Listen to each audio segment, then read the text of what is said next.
It's just about 2:30 now. Thank you folks who are already signed in. We're gonna give it a couple more minutes. We've got about 50 people tuned in so far, but we know we got a lot more who have registered, so we want to give them a chance to sign on. For those of you who missed the announcement earlier, if you have friends who you know would want to see this presentation and be involved in this conversation, let them know that if they didn't get a chance to register, that's fine. They can head over to Facebook. If they look up Cancel RIMPAC Coalition, we're live streaming right now on Facebook there.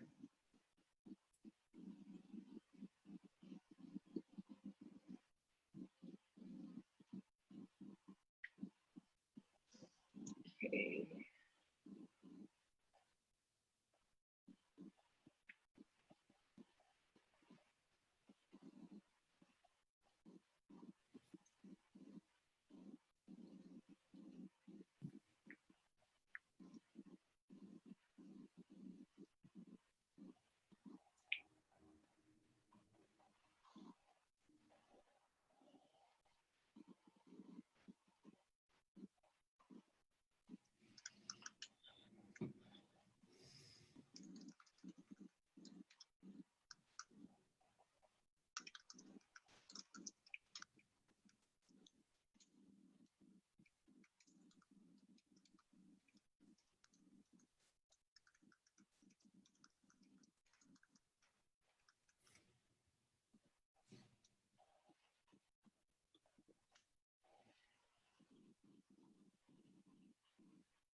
All right, I think it's probably safe for us to get started. We've got about 70 people tuned in on Zoom, about a dozen. The numbers are trickling in on the Facebook, and I don't want to waste any of your folks' precious time.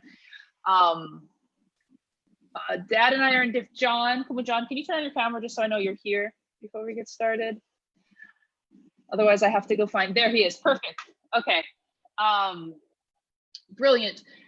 I want to welcome you all to the first Political Science Colloquium of the 2020-2021 year.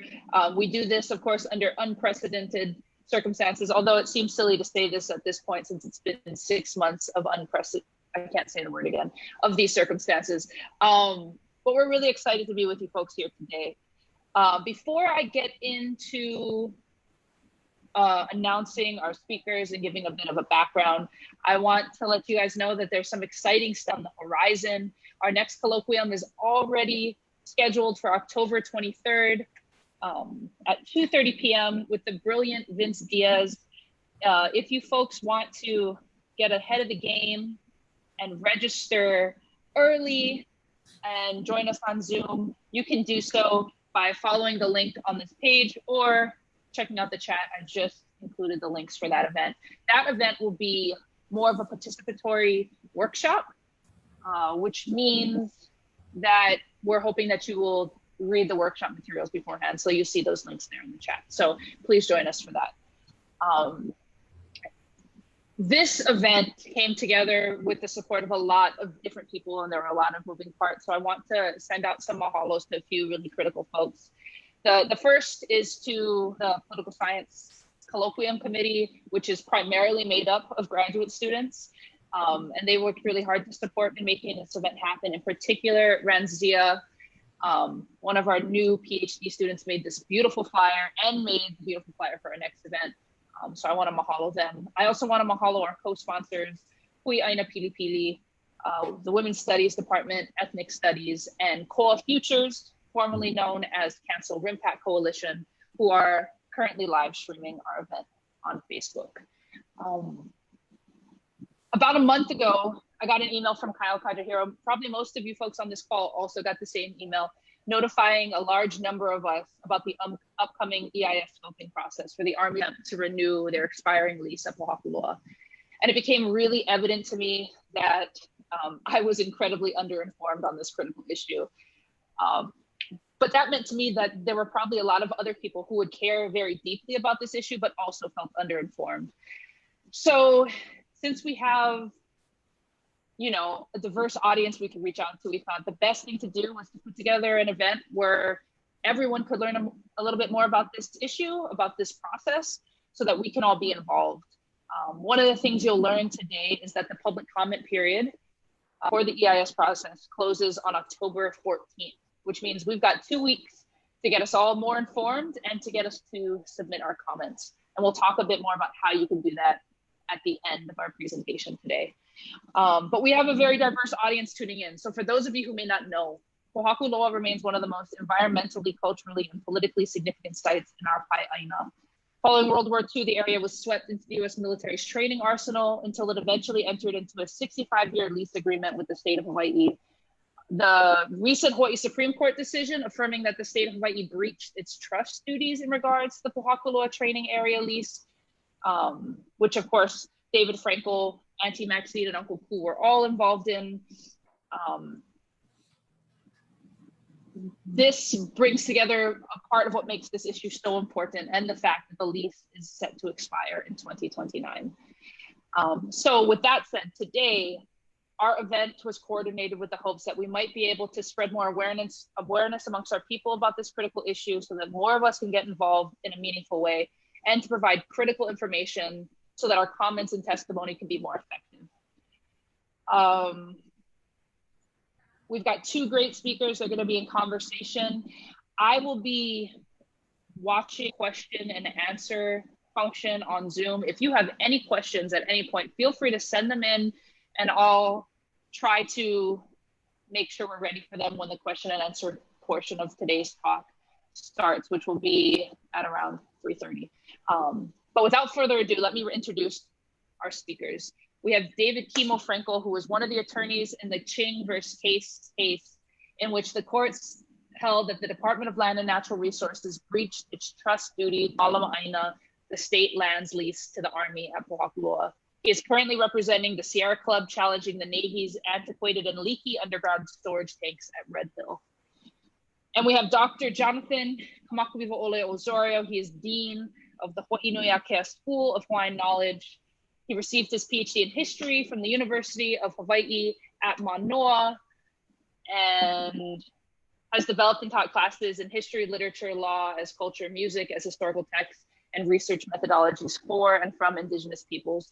He also happens to be my father, which is probably the most exciting thing about him today. But if we could welcome David Frankel and Dr. Jonathan Kamakuwiwo'ole Osorio. Aloha, everyone. Aloha. I want to say aloha to my friend Kimo Frankel, because we've actually only shared one panel that I can think of together. It was back a few years ago in Lahaina, when there was that amazing several days focus on the water issues in that part of Maui. And I thought the people who were gathered together at that point were just the most amazing activists and scholars and attorneys working on this issue. So I'm really pleased to be here today. And the only reason I'm speaking first is because I really kind of want to ask a bunch of questions. I am from Hawaii Island. I was born and I was reared in Hilo, Hawaii. I've been on Pōhakuloa. I've been on that training base as a 7-year-old boy. I was taken there along with a cousin and my older brother and my father, who was a captain in the Army Reserve. And we were all invited to go on to that, go to the camp in this thing that was called Father and Son Day, or Father and Son Weekend. And it's really interesting. No mention of daughters, no mention of women. This is like 1958.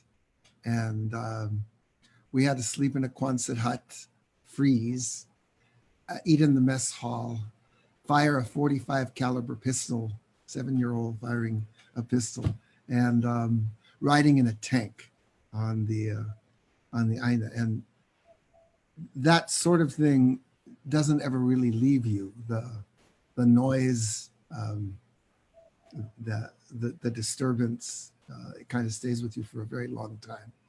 Outside of that, I have no knowledge of that ʻāina.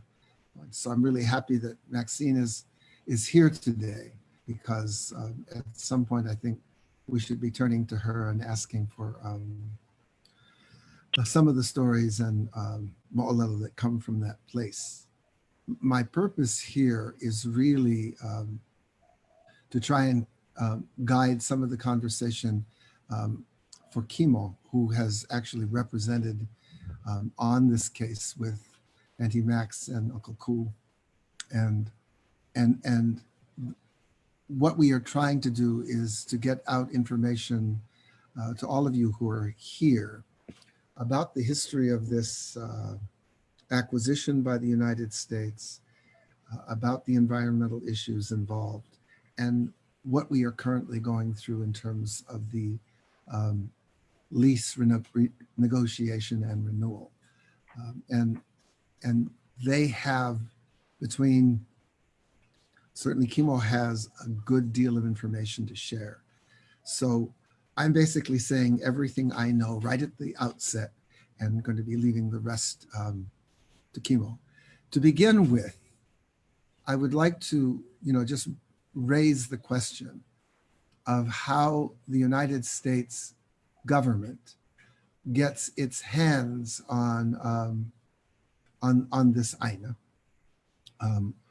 where this ʻāina, basically this is mostly government land, kingdom government lands that were held by the kingdom as property until 1898, when the provisional government essentially turned over control of this land to the United States under the terms of the Newlands Resolution. And starting off there, if I could ask Mr. Frankel, if you will just give us a kind of blow by blow as to how the Army gets control of this in 1964, maybe the terms of the original 65-year lease, and what has happened over the years, and maybe ending up by describing this lawsuit in 2019 and where we stand now. All right. If we, in the provisions of the Admission Act, really gave the U.S. complete power to decide what lands were going to be returned to the new state. And so the U.S. obviously kept a lot of land for itself to begin with. And the Admissions Act allowed within the first 5 years for the U.S. to basically change its mind and keep other lands. And so these lands of Pōhakuloa, also Makua, and other places were about to revert completely back to the state, and the U.S., under threat, basically said, in so many words, either give us a lease to these lands or we're keeping them.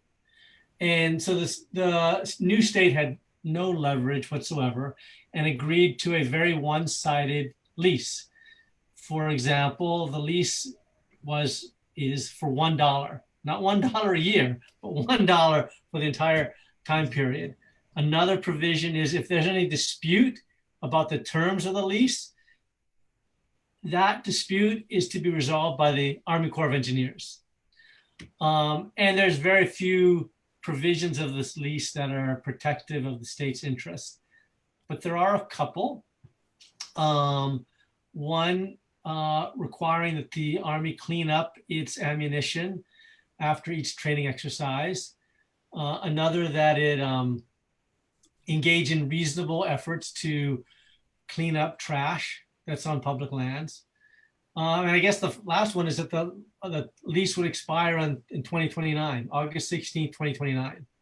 And I think the expectation, if you look at the historic documents, was that the land was going to be returned to the state then, but it appears that is not the Army's intention anymore. So Jamaica, I know that you have actual maps that show the land that we're talking about, the ʻāina that we're talking about. And one of the things that is important about the Hawaii, the lands purportedly belonging to the state of Hawaii, not this one, the one that you were just showing, I think works really, really well, is that it actually joins two sections of federal lands. I wonder if this is the best map for that. But so I guess south of that yellow portion, the yellow portion are the state lands. And the darker portion represents the lands that were held by the federal government, by the US federal government.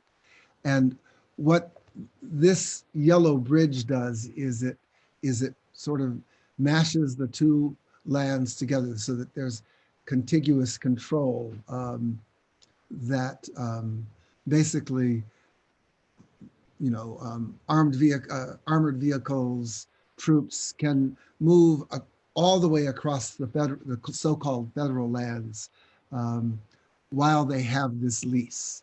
Should they lose the lease, then what you have are two, I think, separated parcels of land belonging. And when I use words like belonging, just imagine that I'm putting quotations and marks around them, belonging to the federal government. One of the things that they make really clear in their presentations under the scoping comment period has been how essential the PTA, the Pōhakuloa Training Area, is to, you know, their own preparation and training, and how critical this sort of land bridge here is to the continuation of that, of their operations. So this is OHA's map. I'm going to see, there's another one, Jamaica, that I think, oh, here's another map that I think is really interesting. This comes from the Department of Hawaiian Homelands. And that green boundary there represents the Humu'ula and Pi'ihonua Mauka Hawaiian Homelands inventory that comes from, you know, Pi'ihonua and Kaumana and extends along the slope of Mauna Kea and actually intersects. So when you see it cover that little, dark spot in there, that's part of the Pōhakuloa Training Area. So part of the PTA is not just state lands, it's DHHL lands. And so one question that I have that still haven't been able to get an answer to, I was supposed to talk to Melody McKenzie today because she might know, is did DHHL have a separate negotiation with the Army over this, or was all of this turned over to the Army in 1964 as quote unquote state lands? DHHL already existed. And and we know that DHHL has leased lands to private companies and concerns, and leased it back to state and other government agencies over the lifetime of the Hawaiian Homes Act. But I'm just wondering whether that tiny little parcel, which is probably only a few thousand acres, whether that also is just part of that $1 for the 65 years. I mean, those are better terms than we give our own beneficiaries. So just to add to that, a couple of things, and I won't highlight that Melody's actually watching today, but my understanding, which could be wrong, of the lease that was entered into 1964 is that it covers all those lands. I don't believe, but I could be wrong. It'd be interesting to check. I don't believe the Hawaiian Homes Commission ever voted on it. I think it's the kind of, back in 64, it was the kind of thing where the state did things on behalf of beneficiaries because the state knew best. The other thing, for a little bit of context that we should mention, I should have pointed out earlier, is the state land covers approximately 22,000 acres, which is a lot of land. But adjoining to that, as you have there in the gray, is the land completely controlled by the federal government. And I think it's around 100,000 acres. It's far more land than the state is leasing. And then there's this interesting dynamic. If the state land is critical, absolutely essential to the whole Pōhakuloa Training Area, then whatever EIS is done has to look at all the impacts everywhere, not just to state land, but federal land, because they're all connected. On the other hand, if they're not required, then yeah, maybe that land can be returned back to the state without any skin off the military's back. Anyway, let's throw that out. I kept trying to like imagine and visualize where, what is on these lines. Now, because of its proximity to the highway and to Saddle Road, right? I'm thinking that most of the facilities, the Quonset huts, I know that this is the airfield here, that little gray area within the yellow area is, I believe. No one can, I can't see where you're pointing, Dad. So if you look, okay, bring your arrow over to the right, up, and see that gray area in here? I think this is where the airfield is. And I think that's where the Quonset huts are as well. Yeah. I believe. So I'm wondering whether there aren't a number of the sort of built-in facilities that are on that leased land, which also tends to make that area desirable. I also, in looking at the Army's own comments about what would happen in the event of that they lost the lease, they would still continue to have some rights on that land. I want to go back and take a look and see specifically what they were. But for instance, right of access on the roads, the electric lines which line them. I mean, would they have to move them? I'm wondering just how big a pain in the ass this is going to be for the military if they don't get the renewal of this lease. That's a good question. I don't know. Yeah. Clearly they want to have the lease renewed. And I think that one of the points that you've made is that should the state decide not to do that, the federal government might take more drastic action. Before we get into that, though, I would like to maybe talk a little bit about why it is important for people to weigh into this, that yes, we would like to see the state, we would like to actually see the laws upheld and regulations upheld, particularly when it comes to caring for the ʻāina, and the extent to which the United States Army has essentially not kept up its end of the deal, I think, is maybe the most important part of this. The fact that our lands can be used with impunity, that they can be subjected to this kind of treatment, is something that we are really, really well familiar with. And when we go back and look at the issues of Kaho'olawe, Makua, Mauna Awakea, all of these things are really the same issue, that Kanaka Maoli have stepped forward to say, we have historically and traditionally looked after our ʻāina. We have cared for it. We have certainly utilized the waters, the soil, all of the resources that were available. But we did these things in such a way that the ʻāina itself was more bountiful and fruitful. The Army and the Navy, the armed forces in the in Hawaii, have a distinctly different record of land use. And it's not just the bombing of Kaho'olawe or the artillery use of Makua. It's also just Pearl Harbor. It's the thousands and thousands of toxic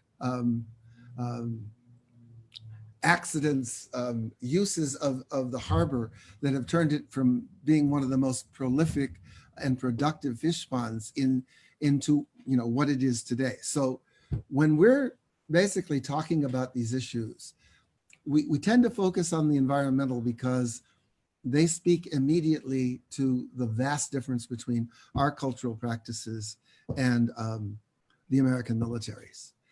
And I just, if you could speak a little bit to that lawsuit and what those findings were and how that has actually turned out between 2019 and today. All right. So in 2013, I think it was in the fall, Kuching approached us. I was working at the Native Hawaiian Legal Corporation. And actually, the Office of Hawaiian Affairs asked NHLC to really focus and help out on this issue. And we started looking at it, and I read the lease and talked about the efforts that need to be made to clean up the unexploded ordinances and other military debris. And so we sent what's called a 92F request, or if you might be familiar with the Freedom of Information Act.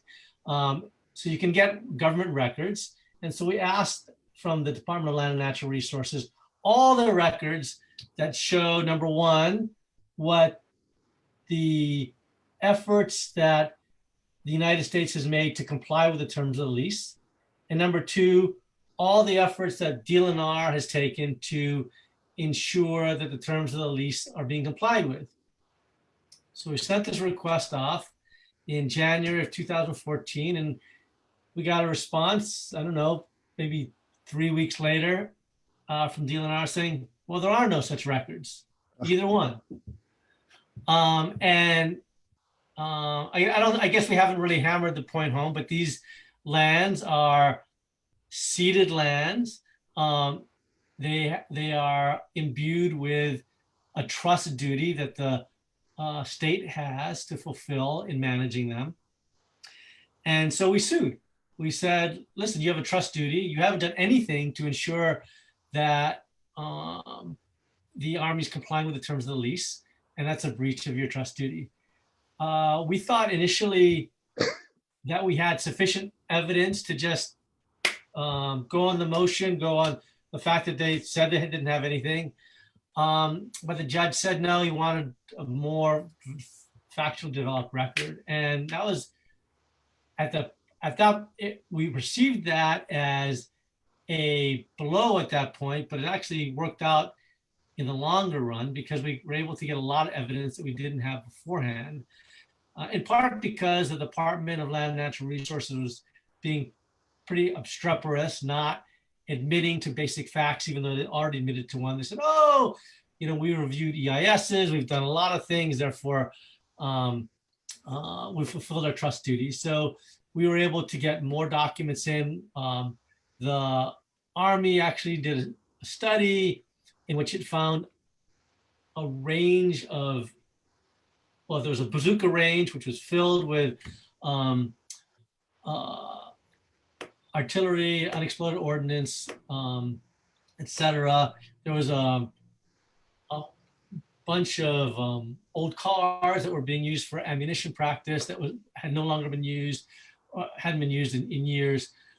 Anyway, so we uncovered a lot of things. We had testimony from Kealoha Pishota about when she was a cultural monitor there about all the unexploded ordnance. So we were able to show all these things. We were able to provide a lot of documents that showed how much military debris was covering a state land that was supposed to be cleaned up. And the judge, who I think has a reputation of being a somewhat conservative judge, ruled in our favor, found that Ku and Maxine were right in pointing out that the state had breached its trust duties. The state had done nothing. And the court found that the Department of Land and Natural Resources had a duty to Malama ʻāina, and it had failed to fulfill its trust duty. The Department of Land and Natural Resources was unhappy with that decision and appealed, and the Supreme Court upheld the Circuit Court's decision. It did, Supreme Court did limit some of the relief that the judge had ordered. The judge actually ordered more relief than we had requested in our complaint.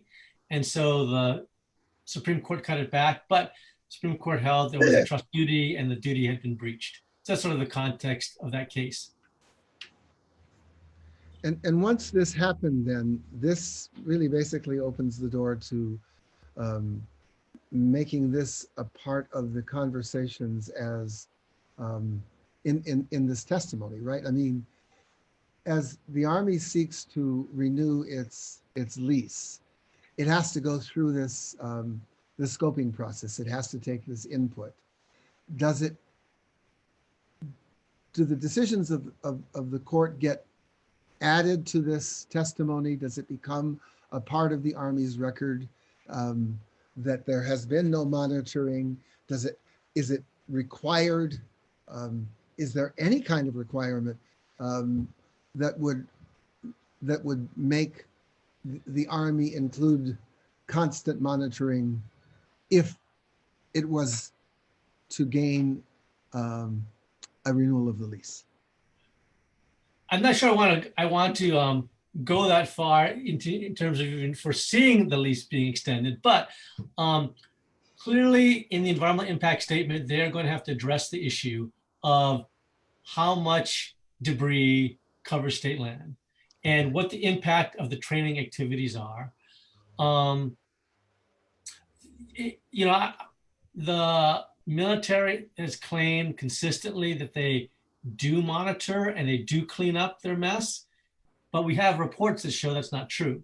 So it's not sufficient for the Army to say, and in fact, that's one of the issues that the Supreme Court ruled on, that the Department of Land and Natural Resources cannot rely on the Army to self-monitor in terms of how much waste there is. There needs to be an independent monitoring. You can't delegate that task to somebody who sort of has an incentive not to either tell the truth or do what they're supposed to do. So we know that they have a bad track record. That kind of evidence should be before the Army as it produces this EIS. And it's something that people can highlight in their comments on the environmental impact statement preparation notice, which comments are due in a couple of weeks. Yeah.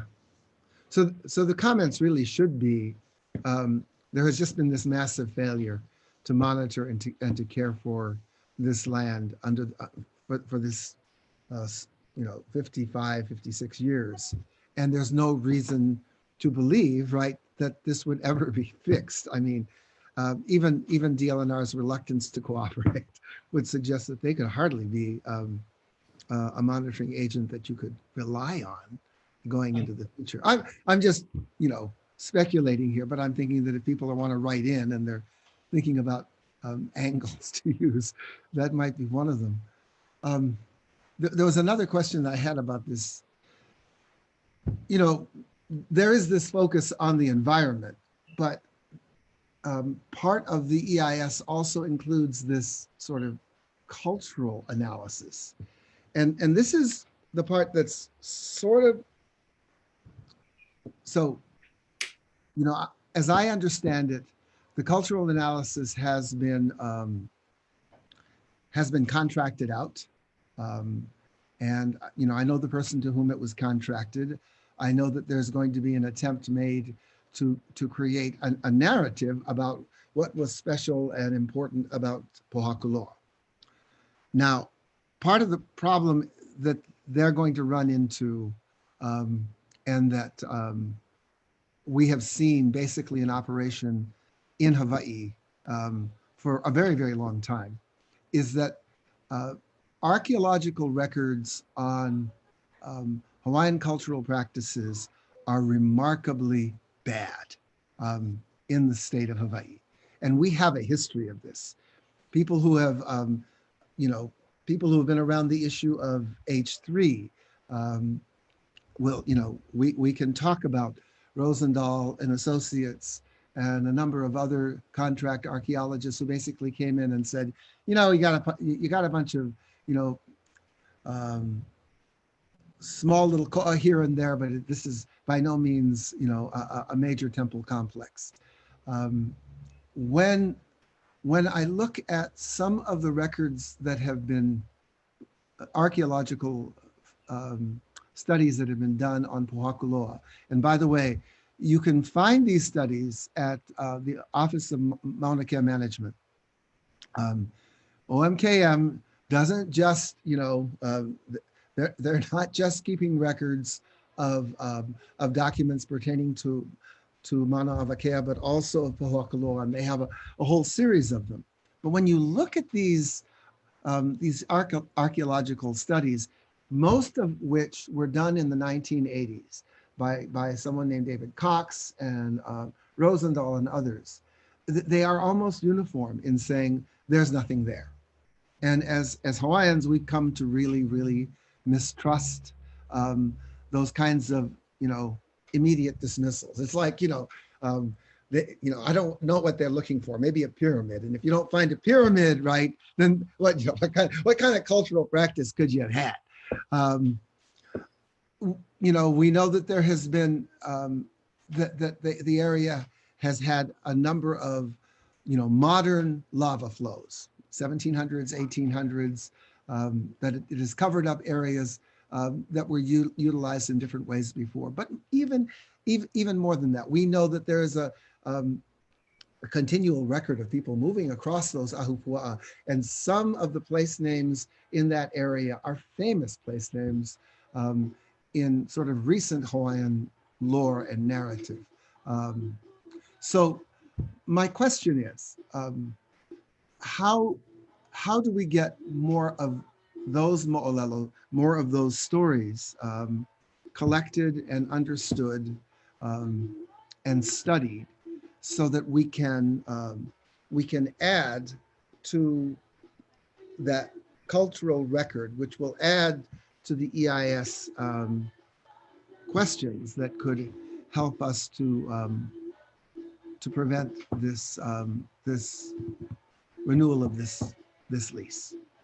And well, yeah, the more stories people have from their families that they can share as a part of the EIS process would be helpful.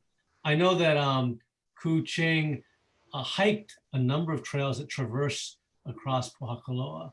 But the other thing I would highlight is, traditional archaeology or archaeologists have sort of looked at cultural sites as being individual structures, ahu here,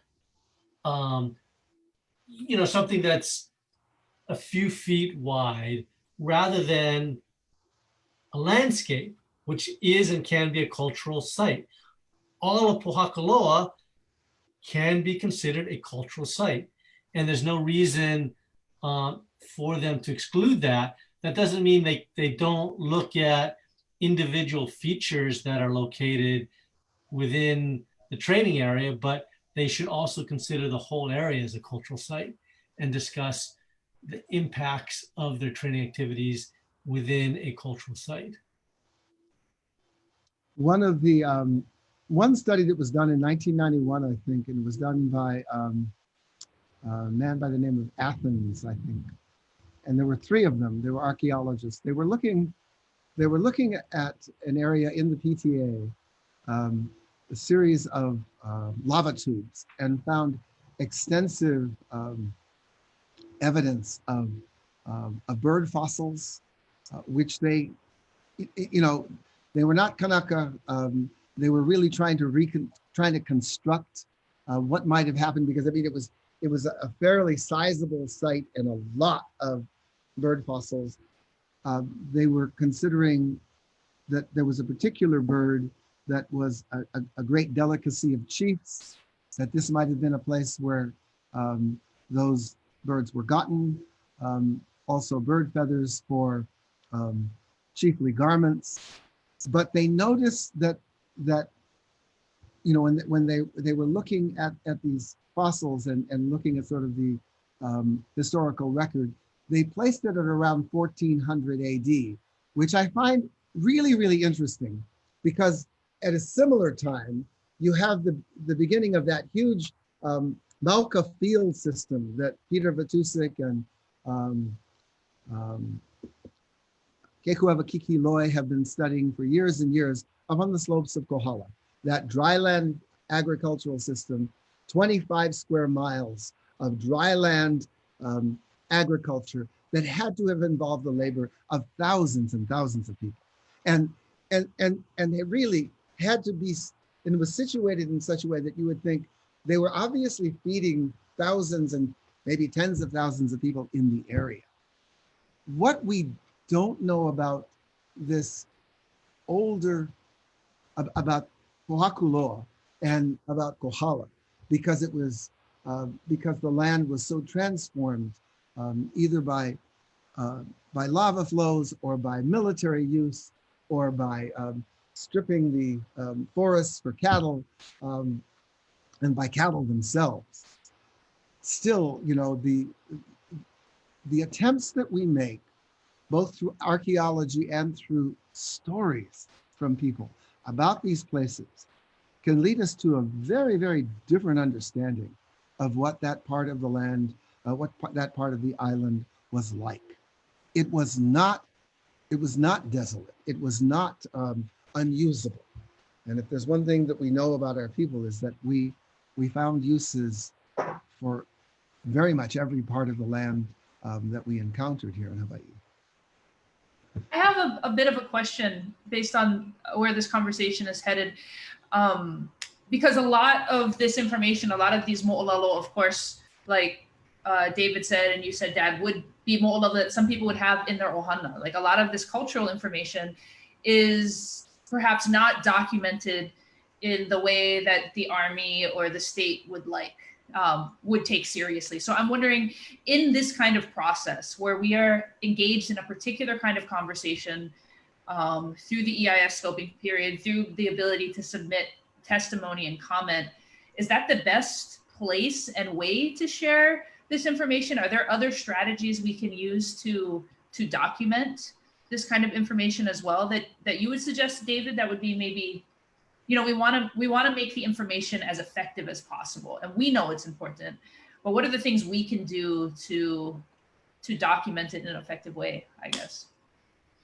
So I'm not going to say that what I'm suggesting is the most culturally appropriate, because that's not my call at all.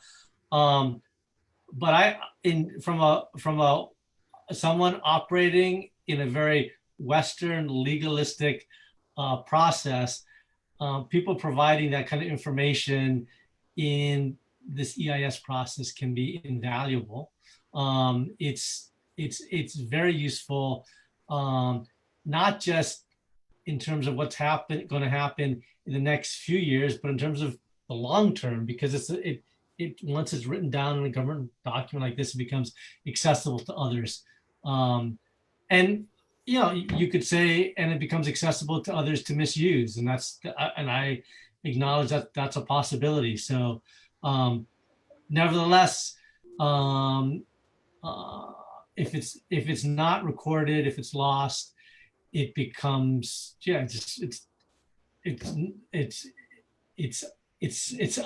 it is a tragedy. So yeah, the more information folks have about cultural uses up there, it should help to document, to help prevent things from getting worse, or to document the injustice of what has gone on and what may continue to go on in the future. Thank you. I mean, you know, there is the EIS. This testimony on the 14th, then, I mean, is that the only time that people can add to the EIS? Okay, I should give you way more context. So this is the first step really in a long process that's going to happen. So this is only, the next step in this is the Army will produce a draft EIS. And at that point, people can comment on whether that draft EIS adequately discloses the impacts. And so that will be a next opportunity to participate. And then there's all kinds of possible scenarios. And so let me just outline some of them for you. One scenario, probably the more likely scenario, is this issue is going to be decided by the Board of Land and Natural Resources, whether to have a new lease for these state lands at Pōhakuloa and maybe Makua too. So it is likely that the next person who's elected governor will choose the members of the Board of Land and Natural Resources who will make that decision. So the next gubernatorial election will say a lot about how these lands are going to be treated. And so the decision of who those people who are appointed to the board is going to be very important. And so there should be an opportunity for people to testify before the Board of Land and Natural Resources, even request a contested case hearing on whether the lease should be extended, and even an opportunity to sue over any decision the board makes. So that's one sort of category of direction. But there's another category as well, which is more disturbing, and that is that the federal government could decide to condemn this land. And it will be more challenging to prevent that from happening. It will require the congressional delegation to resist that and to get either provisos in the budget or legislation passed that actually prohibits the military from condemning state land. I think one would think in this day and age, the idea of the US condemning state land in some ways it's inconceivable, and yet it's being thought about, and it's very disturbing. But that's another scenario, and there will be not as many forums for people to participate in, and the best thing people can do is let the congressional delegation know that's unacceptable. That's absolutely unacceptable. That should be the third rail that no politician should want to touch. That they would stand by and allow the U.S. to take state land to be destroyed. So in terms of your question, where we are in the process, we're near the beginning, but obviously a decision needs to be made by 2029. There will be a big push to make decisions before then. State law prevents the Board of Land and Natural Resources from entering into a new lease until 2027. The US wants a lease long before then. They may, so who knows? Who knows? We have a question that just came in, just for a little clarification, I guess. Under what circumstances, what do they have to prove in order to condemn this state land? What would they be, what process would they have to go through to do that? So they don't have to prove much. Basically, all they have to say is it's for a public purpose. And from a conventional Western perspective, it is a public purpose is furthered by bombing public lands. Yeah, the only issue would be what's the market value of the land? And what do you think the market value of land that has unexploded ordnance scattered around it? Yep. So it would be difficult from a legal perspective to stop condemnation from occurring, but it is not impossible from a political perspective. It will require the public to demand from politicians that is politically unacceptable. It's an interesting thing, yeah, because they did have, the Army and the U.S. government did have the opportunity to basically just hold on to all of that land back at the time of the Statehood Act. And, just because somebody had asked this question earlier, how did the U.S. get its mitts on this land in the first place? Following the takeover by the United States in 1900, the Newlands Resolution had basically accepted the cession of the Hawaiian government, the provisional government, basically, not what we would consider to be the legitimate government of the kingdom, but this puppet government. It accepted the cession of its sovereignty and authority, and also what they referred to as title of something like 1.9 million acres of both crown and government lands. It was about a little less than 1 million acres of crown lands, lands that really went from one monarch to the next and had been the property of Lili'us, who was still alive at the time. And she claimed actually ownership of those lands. The other government lands were added to this, and this is where this comes from. So what the United States did at this point was it essentially,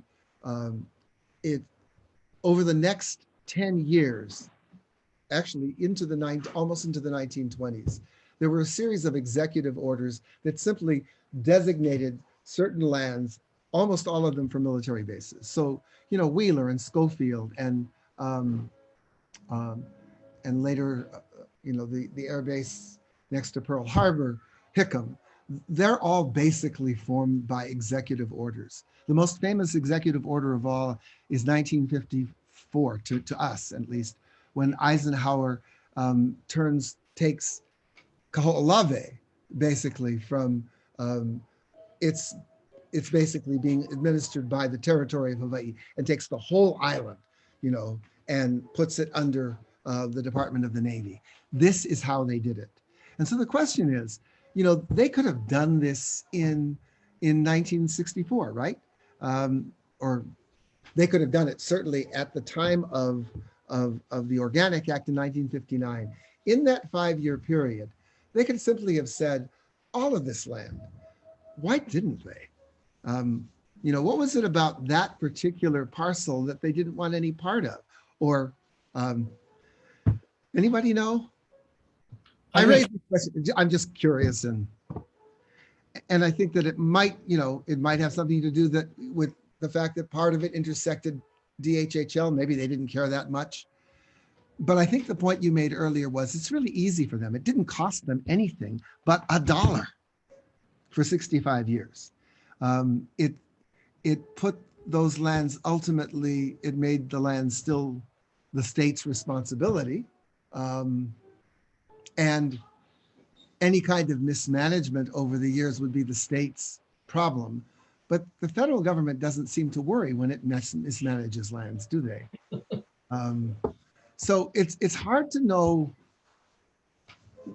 what the difference would be. I think for many of us who are opposing this lease, it is that the military is saying that without this lease, it's really difficult for it to continue its operations in that area. And that ultimately, what we're really looking for is for the military to stop this practice completely on PTA, not just on the state lands, but over all of this land, to clean it up and to see if we can't do something better with 130,000 acres of land on the southern flank of Mauna Kea. Or western, I can't, western. Not so good with directions. Yeah, direction, not good with direction.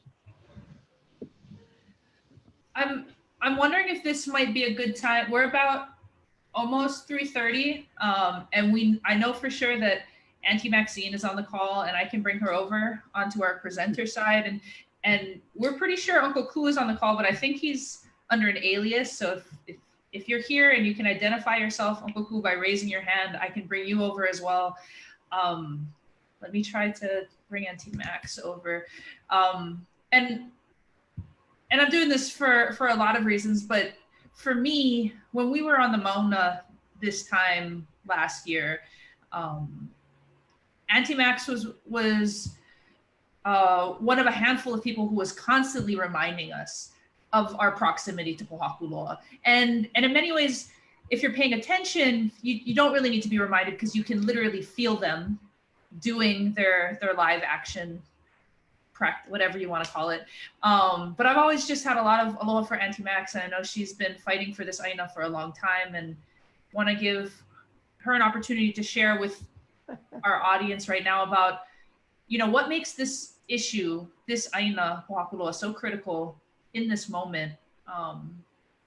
And what do you hope for us in terms of how we'll continue to fight to protect that ʻāina, I guess, and anything else you want to share?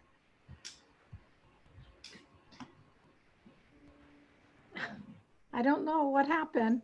Oh, there you are. I see you. I can't see you guys. Oh, weird. Yeah, we're really weird. Maybe get kahuna, I don't know. They don't like us see each other. Yeah. Yeah, but I was okay. Everybody, I don't know what happened now. We see you.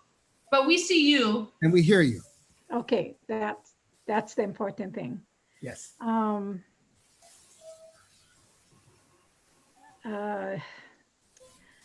It's I think we need to go back in our past. That's the way I look at it. We got to go back in the past, from the day our queen or whatever. The people who were on it, the government, the white people. I think we need to do that. In order to get where we are today, we need to live in the past. And the kingdom, the queen, or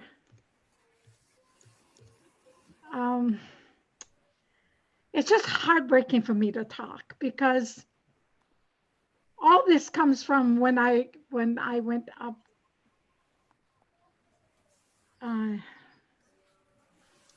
I'm trying to get back on. H-A-U-L. You know what, Auntie? It might be because you have speaker view turned on. If I do, I'm out completely. I can't see you guys. Oh, shucks. I'm really jammed up over here. We can, I wish I was on. we Well, can see and hear Well, you. we can all see and hear you. I know it's probably disorienting to talk to a black screen or whatever is pulled up for you, I do that sometimes, though. but we can totally see you and hear you. You know what? I'm back on. I'm over Oh. here. Shoots. Okay, go back. I think we got to start in our past. That's the way I look at it. You know, somebody told me, oh, you know, because I was on Zoom for 6 weeks with Aloha ʻāina. And this wahine told me, military wahine, said, you cannot live in the past. Aole, us Hawaiians do live in the past.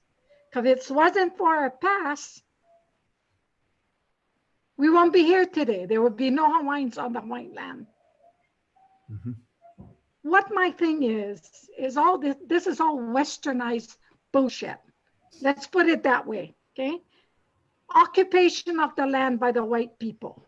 Rules and regs by the white people, the military, and all this bullshit going on for years and years and years.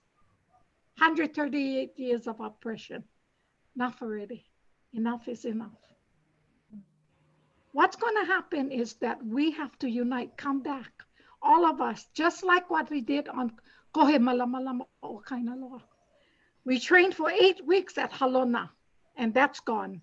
I don't know if you guys know. No more Queen Liliuokalani Trust Center anymore, all gone.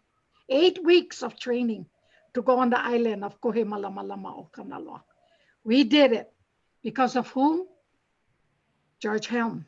We believed in him. We believed in our people. We did occupy 1977. The state, the government is run by who? Who runs it? Not Kanaka. Look, you guys, what had happened. You know, I'm Alama David for helping us go through all these procedures. But I'm going to tell you folks something. We got to stop this. The military is trained to kill. What is military trained for? You know, my mom said, my mom now, I'm 82 years old. I just made 82. My mom said, my two brothers got killed in Nam, one in 1968 and the other one in 1970. They were machine gunned down. My brother got killed with Bob Jones on his side by friendly fire. It killed him. My mom said, I gave my son my chichi, my breast to Kaukau.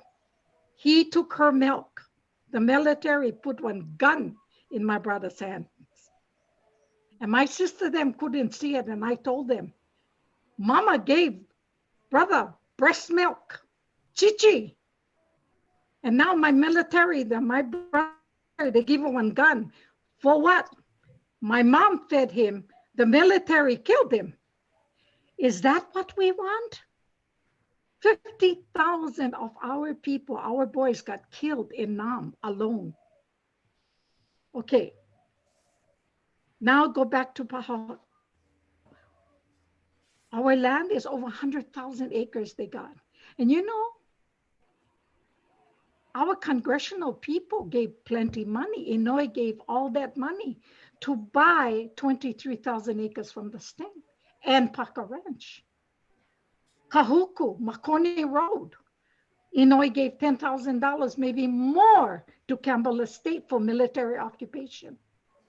You know, John, you was talking about all the lepat lua lua le. What about Kole Kole Pass? The significance of Kole Kole Pass was the vein that connected our ocean people to our mountain people. They used to trade on Kole Kole Pass down to Lua Lua Le. Who's got that now, John? Military. Okay. Military. Over 60 bloody sites the military own on our Hawaii. And that's not included yet with their training on Ni'ihau, who the Robinson family gave approval, come, because they needed money. I went in this Pōhakuloa for two things. Soli Nihiu, I went in because of him and his spirit with Ku. The second thing was for my two brothers. Okay. What are we doing? What are we saying? All this kind of look right now, October 14, they gave us. Now they're telling us, hey, you guys only get to October 14 to put in your EIS. Rules after rules after rules after rules. That's what they're still doing to us. We need to huli the system, John. We need to tell them, no more. No, enough rules already. Yeah. Either you stop the bombing, or I'll tell you what we could do. I'm going to get all the kupunas, all the ones got arrested on July 17th. We're going to occupation Pōhakuloa. We're going to walk in. How's that? Yep. What, David? We're going to be shot, right? How's that? Let's occupy our lands again. We need to rejuvenate our ancestors, Jamaica. They're crying. The land is crying. They're hurt. You know, compare the Pōhakuloa now. You can put Kaho'olawe in how many times? 5, John? 6 times? Kaho'olawe is only 45 square miles wide. That's all it is. Very small ʻāina. The damage to it. Now, can you imagine the damage to Pōhakuloa is zillion times more. Yeah. Zillion times more. What happened? They broke the water table on Kaho'olawe. Cannot use the. Are they going to take the water from us on Mauna Kea? Is that what we want?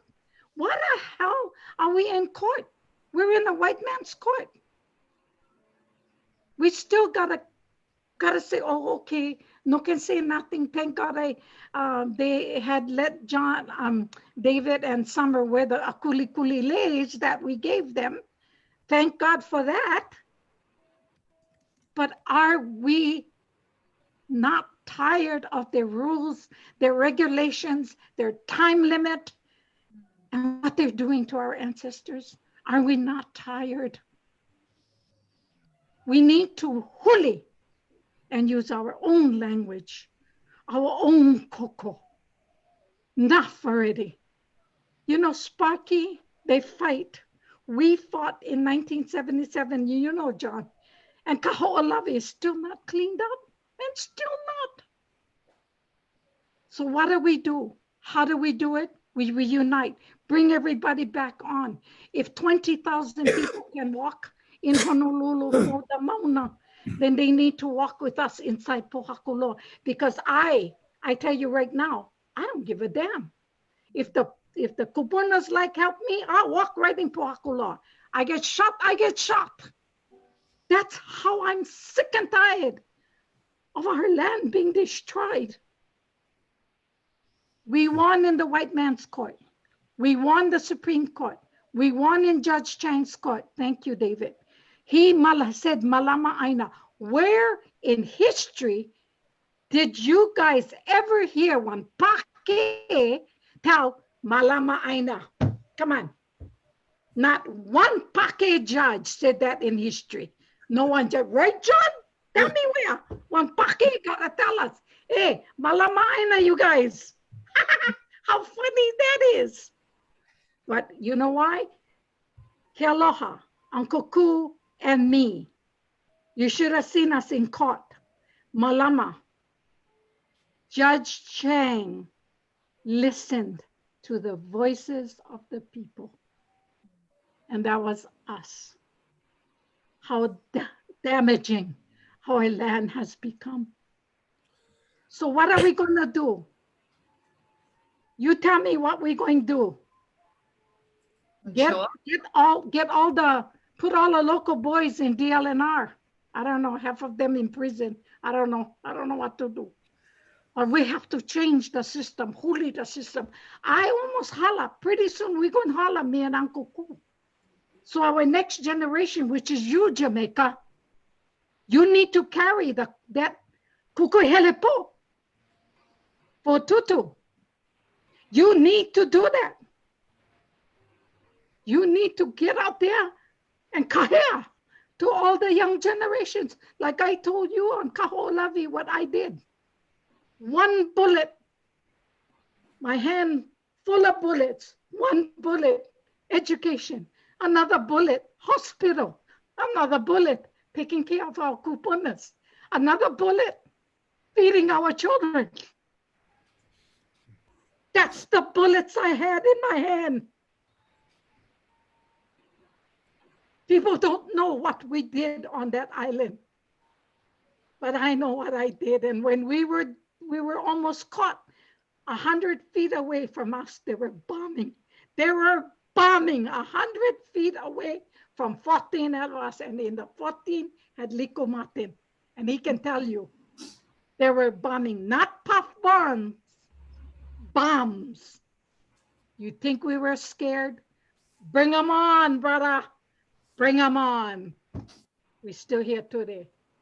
Why? Because many of us, I'm going to tell you right now, forget that Keakua is in control. But we need to come together. We need to be like one Lauhala. And David, you still speak for us, you know, because you're more smart than Tutu. Okay?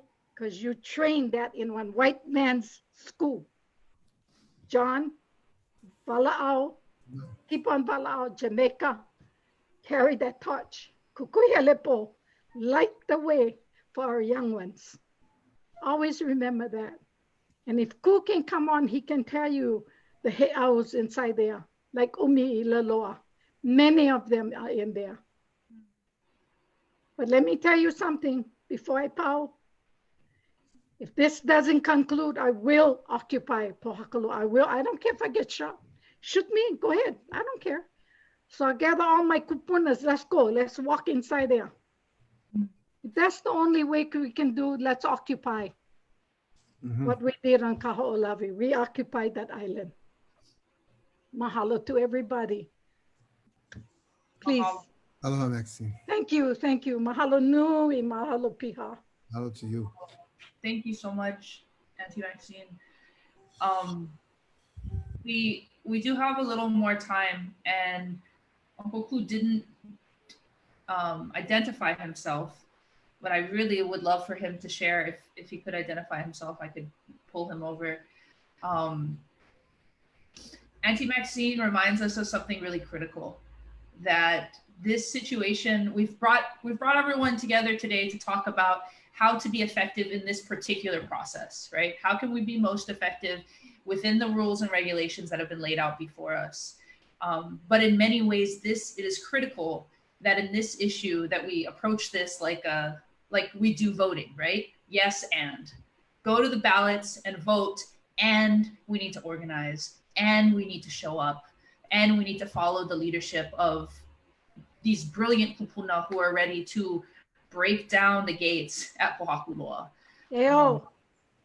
One of the things we learned this last year is just how effective we can be when we organize, when we come together.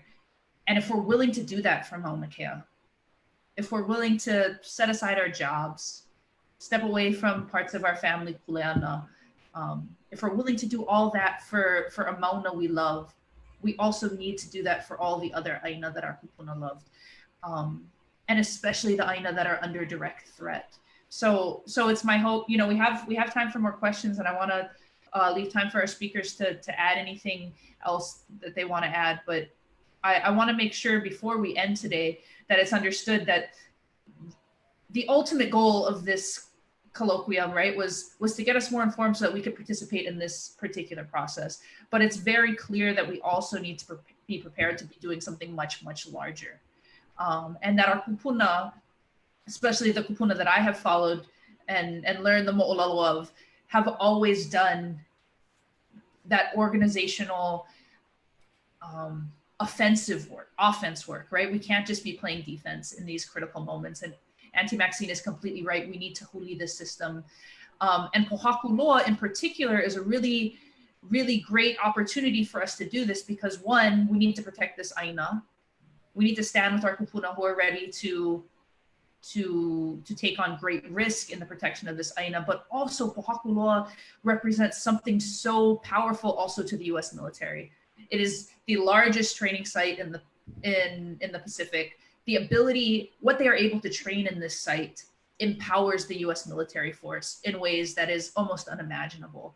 So as people who are also anti-war and anti-invasion and anti-occupation of other lands, taking back Pōhakuloa is powerful beyond measure. So I wanted to add that, and I want to mahalo Auntie Maxine from the bottom of my heart for always speaking from your na'o, and never wavering in your courage. We have so much aloha for you. Mahalo.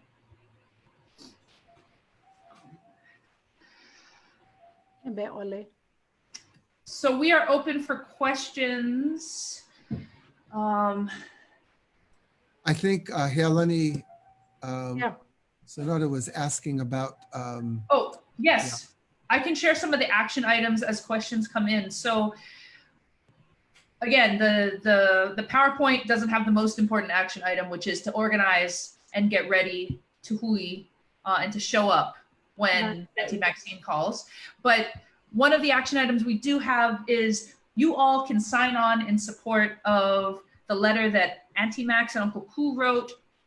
I'm going to paste the link in here in the chat right now. Their letter specifically looks at the issue of Malama ʻāina calling for the Army and state to abide by the State of Hawaiʻi Supreme Court's ruling in the Ching versus Case, to Malama ʻāina and abide by their existing lease agreement to clean up, to request in good faith for a schedule and plan for action for the cleanup of Pōhakuloa Training Area, and 3, to not extend the lease. So those are their main points. You can sign on in support of those main points using the link that I think both Heolani and myself, they look like different links, but they'll take you to the same place. The other immediate action item is comments are due by October 14th. You can submit comments in a multitude of ways. One, you can go to their website. There's like a little form that says like submit comment, and you can submit your comments that way. You can also email them at the email I've pasted in the chat. Or if you like snail mail, if you trust that more and you want to support the post office, feel free to send them a letter to the address here. Anti-Max is totally right. These regulations that say that we have to comment in their particular form are bullshit. And yet I know that the comments matter. They become public record, and we would really mahalo folks for engaging in this way, in addition to all the other ways we're going to need folks to engage in the future. I would point out too that, when we do comments like this, when we start thinking about what it is we want to say, it causes us to do research. And I found out things in preparation for this colloquium that I just didn't know. I didn't know before. I had no real clear understanding of. And it's really, really important, the more you know about our ʻāina, and you become more and more committed to protecting it. And I know that when Maxine does a call out for the kupuna, there's just not going to be any way that any of us are going to be able to deny her. We're going to be coming armed with our own na'au, with our own knowledge, with our own ike about this place. We don't just get to show up ignorant. So do participate in this, because we need your minds too. We need your memories. We need you guys to ho'opa'a this in your na'au. Mahalo. Yo. So we do have a few questions that came in. Bianca asked, under NEPA, to what degree would the Army be required to respond to EIS comments proposing expansion of the non-action alternative premised on demilitarization? Could this EIS process be used to require the military to explore demil options to meet its, quote, current and future training requirements? Go, Kimo. I mean, Good question. Kimo. People certainly should ask that. I wouldn't hold my breath on getting the answer that you want. But yeah, absolutely. That should be one of the alternatives being considered.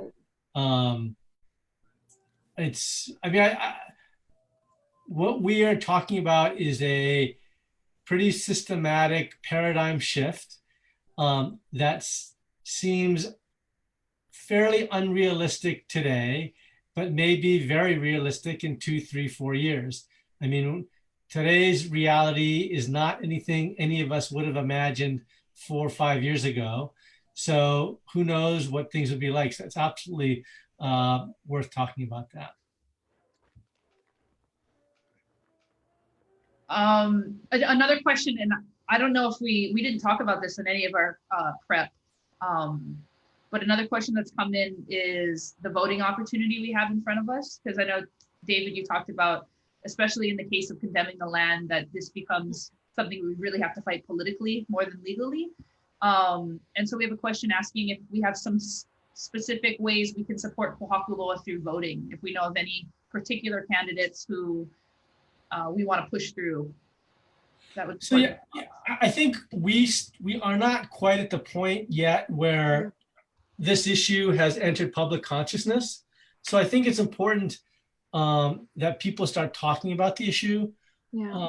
When politicians go door to door, if they go door to door where you live, if you ever have a chance to talk to either a candidate or someone in office, I think it's important to raise the issue. I think it's fair to say that you're going to get blank stares in the short term, because it takes a number of times raising the issue.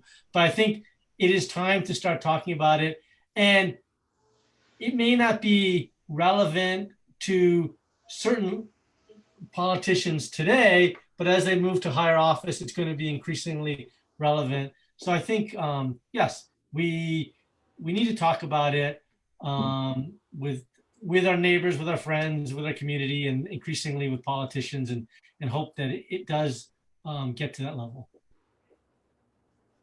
I'll just note that it appears that at least one of the people in this Zoom call is, one could say, a supporter of the military, and so they will probably be doing the same thing. We know that the Chamber of Commerce has been beating the drum about their importance. I think it's May or June, there's military support month or military awareness month, and every, like clockwork, there's always a big op-ed in the newspaper by someone from the Military Chamber of Commerce talking about all the great things the military does in Hawaii. And there doesn't seem to be as much attention to all the destructive things that it does, whether it's leaving their unexploded ordnance or leaving Pearl Harbor contaminated, or having leaky underground storage tanks contaminate our groundwater at Red Hill. So we need to raise consciousness as much as the other side is trying to beat the pro-military drum. Yeah, when you go to the Army's site, where basically they're presenting their case, it really begins with how much money the military spends in Hawaii, like $7 billion last year, and this is their major claim, that Hawaii's economy is really highly dependent on American military spending, as it has been dependent on tourism. So really the question for all legislators, especially local legislators, is how are we going to change that? Because we should change it, because we should really devalue both of those sources of income. The military presence in Hawaii is not good for us. 25% of the island of Oahu is a military base, still is. And you're gonna have to reject your call. I can't reject it because it's my doctor. Hold on. I will. I'll just call. We don't want you to talk to your doctor on Zoom. Yeah, it's true. So the thing is, the questions that we have for legislators and for whoever's going to be running for governor in 2 years from now has to be on what are we going to do in terms of making this a more hospitable place for our own people to live in. And how are we going to address the historic injustices done to Kanaka Maoli? Those two have to be the question you ask everybody that comes and asks for your vote. And it should really shape how we campaign for people, how we look to shape people's campaigns. But in the end, I think that Maxine is correct. If we want to stop the military from doing, or anybody from doing any hana ino to our land, the thing that has worked over and over and over again has been occupation. Yeah. Jamaica. Yes. Auntie Mac. Kalamaya.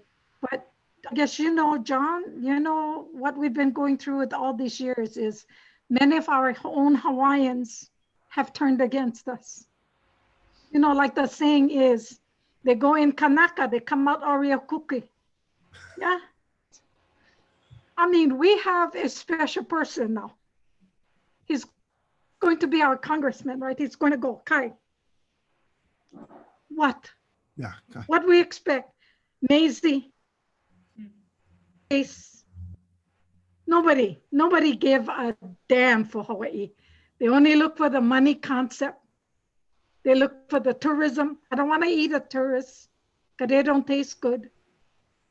Okay. That's what it is. It's a money real estate, Hawaii estate. Enough already. I live here, I born here, I'm gonna die here. Give me my choice. Don't put me as a stranger in my own land. You like my vote? You better make sure I'm gonna follow your ass, Kai. I'm gonna follow you. So everybody turn Oreo cookie, John, and you know that. Black on brown on the outside and white on the inside. Damn. Kalamaya. No, I think one of the things that this makes really clear is that when we talk about huliing this system, we aren't just talking about more Hawaiians in positions of power. We are talking explicitly about how we can transform our society to be more just. And Dad brings up the great point of talking about military spending, and Auntie Max talked about the great point of all these other things we could be funding, if not for the shells on Po'olave, if not for the shells on Pōhakuloa. This is an opportunity for us to have a really important conversation towards moving that needle, so that when we talk about our basic needs, our essential needs, especially like this is something that's come up time and time again during COVID, right? What are those essential needs to meet the health and needs of our folks? And we're going to have to be involved in this process on multiple levels to be able to make this happen. We have just a couple minutes left. I gotta go though. You have to leave, really. I have to leave. I have a doctor's appointment on right now. Right now. So. Okay, so maybe we'll end it there. Many people have asked, what can you do as an ally to this cause? And I'm not the best person to answer this question, but I will say, educate yourself, continue to educate yourself on this issue, submit comments, and get ready for the call, because the call, it is clear to me from after Auntie Maxine talking, that a call will be made, and it will be explicit in what we need. And we hope that all of you will be there to answer it with us. So mahalo, David, for joining us. Mahalo for all you 100 people who joined our call today.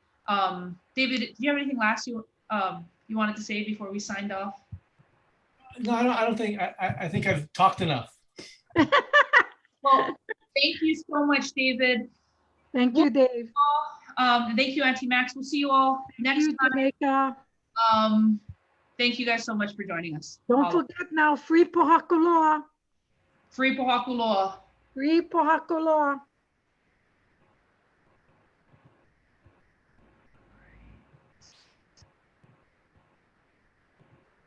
How do I stop?